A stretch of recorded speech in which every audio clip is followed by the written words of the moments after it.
Okay, up to this point, your understanding of the number e has been based on these two limits, which we evaluated from tables way back at the beginning of the course, and we found that both of these limits evaluated out to about 2.72, which I introduced as the value of e. And from there, we talked about y equals e to the x, and that graph. And then we talked about a special logarithm with a base of e called the natural logarithmic function, which I defined as ln x. And we talked about the fact that the ln x graph looks like any log graph. Most log graphs look like so.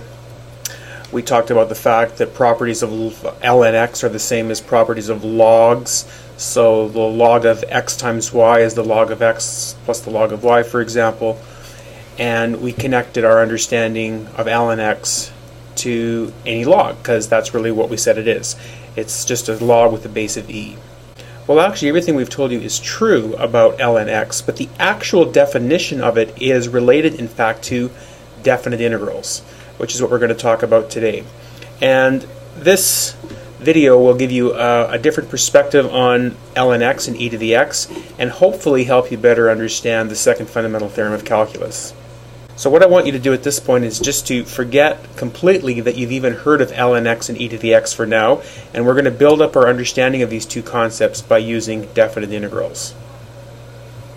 So we're going to begin with this definite integral.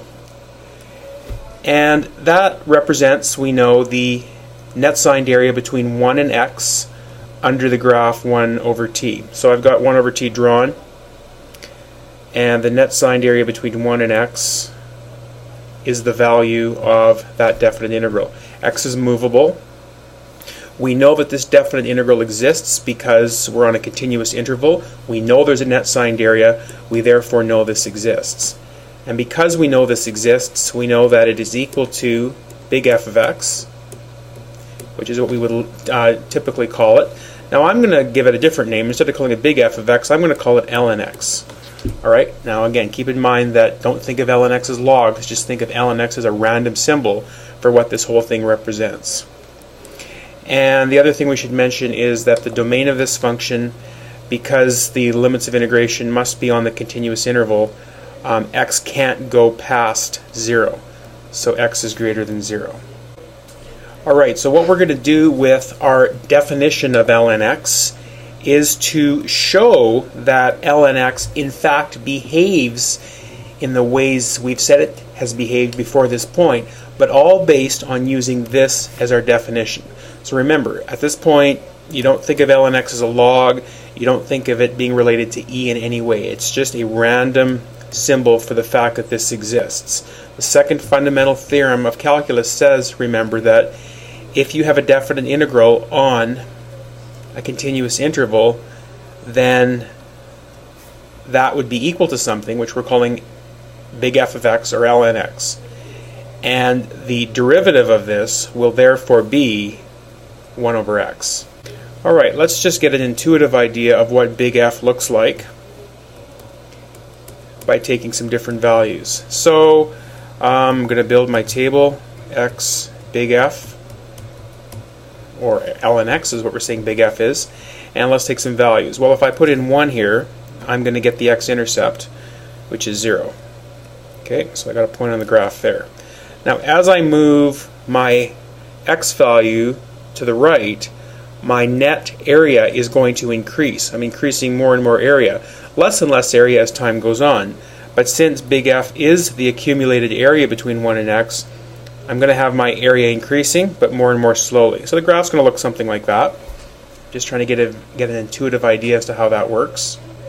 Now remember that we can also go to the left of 1 with our definite integral. So if I wanted to go my integral from 1 to a half, yes, that's a positive area, but since my limits of integration are reversed, it means that my dt is negative. So this actually represents a negative value on this table. And so that would be plotted somewhere down here. And as we move x closer and closer to the y-axis, okay, this negative value is going to increase. So that's roughly what my big F ln x graph is looking like. Alright, let's look at big F a little bit more rigorously. Let's find some features of the function. The zero of the function are the values of x when big F is 0,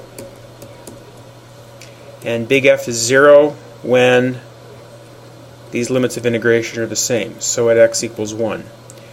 And I saw that point on my big F graph when I graphed it. Okay, the x-intercept was 1. Okay. Another useful feature when we're graphing something we don't know is to look at where the function is increasing and decreasing. And a function is increasing or decreasing, we can decide that by looking at the sign of the first derivative. Okay. So if I look at my statement up here and I take the derivative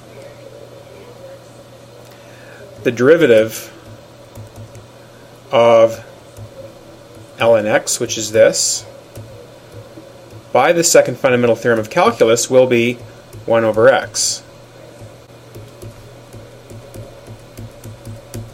Since we know x is always positive, therefore we know that 1 over x, which is f prime, is always positive. So therefore, since the derivative is always positive, f is increasing always.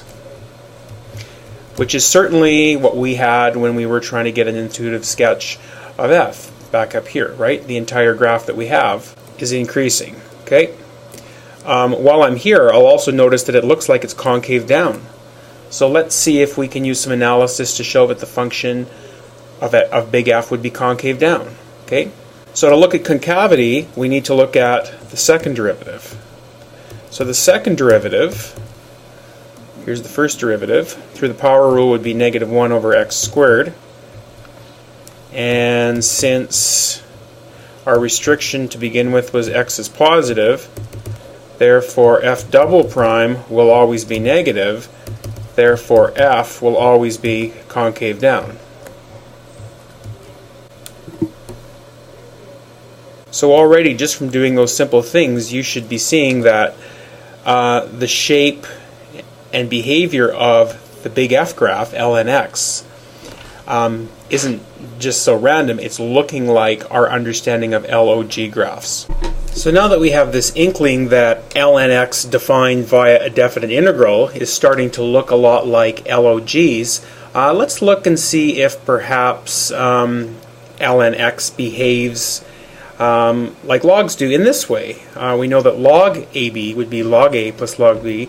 Does ln AB equal ln A plus ln B if we're defining ln x this way? Alright, so to show this, we have to use the definite integral definition in our proof.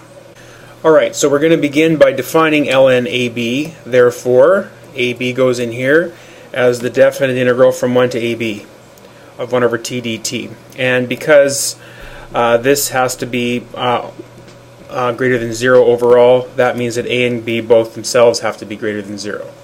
Now, one of the properties of definite integrals is that I can break an integral up with another value that doesn't even necessarily have to be in between these two values, but it has to be on the same continuous interval. Which is why, by the way, I made a and b both positive. You say, well, they could have both been negative to make this positive, but I need to have each of them positive so that they are on the same interval with x equals 1, t equals 1. So I'm going to break my definite integral up from 1 to a, and then from a to ab. And you say, well, why did I do that? Well, because what is this definite integral? That itself is ln a. Now I'm wondering if we can somehow show that this is ln b. Now to do that, we're going to have to do a little bit of work here. So I'm going to do a substitution. I'm going to let t equal a times u, and that would mean that dt du is a.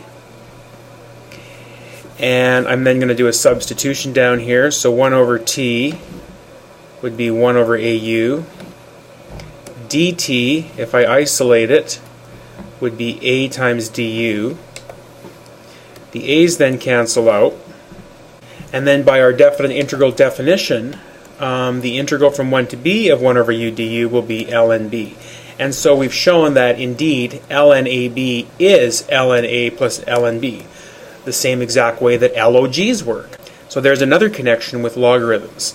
And you could similarly go through this with all the other properties of logarithms, LOGs, show that ln a over b is ln a minus ln b, and so on and so on. And similarly, through using the definite integral, you could show that ln x has all of the properties and behaviors of log.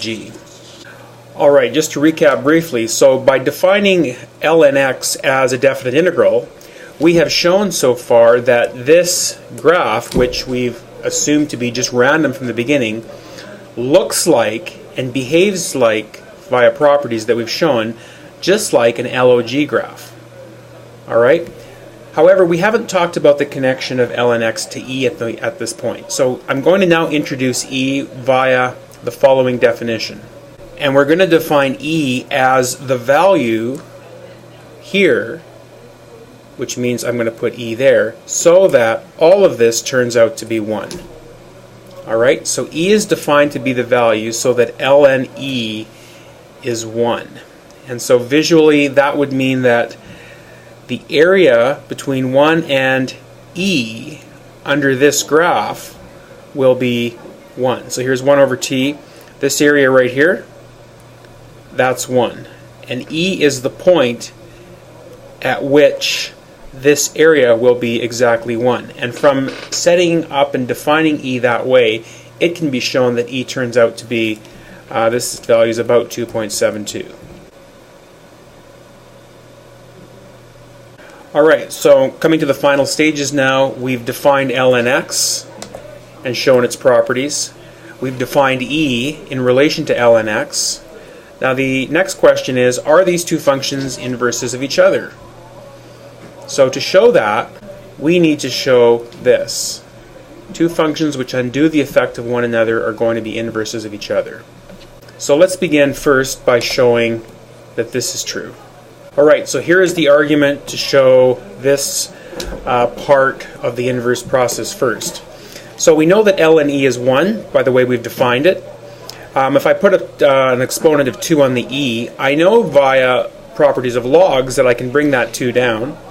And so 2 times ln e defining to be 1 is 2. And if I do the same thing with x, bring it down, this is 1, I get x. So very quickly I can show that ln of e to the x is in fact x. Alright, can I now show that e to the ln x is x? So here comes that argument on this side. So I'm going to say that e to the ln x is equal to something, but I'm going to call it y. Now if I can show that y is equal to x, I will have completed the showing that these two are inverses of each other. I can ln both sides of this statement, which would allow me to bring this exponent down. ln e would be 1. ln x would therefore equal ln y, and therefore x would in fact be the same as y. Therefore, since x is equal to y, e to the ln x does equal x. Both of these have been shown, and therefore e to the x and ln x are inverses of each other. And so in this video you've been able to see how we've constructed our understanding of ln x via a definite integral, shown that it behaves the same way as any log function, introduce e, and show that e to the x and ln x are inverses of each other. Everything we've known before is true, it's just that our understanding of where these functions come from and how they're defined are now based more rigorously on a definite integral.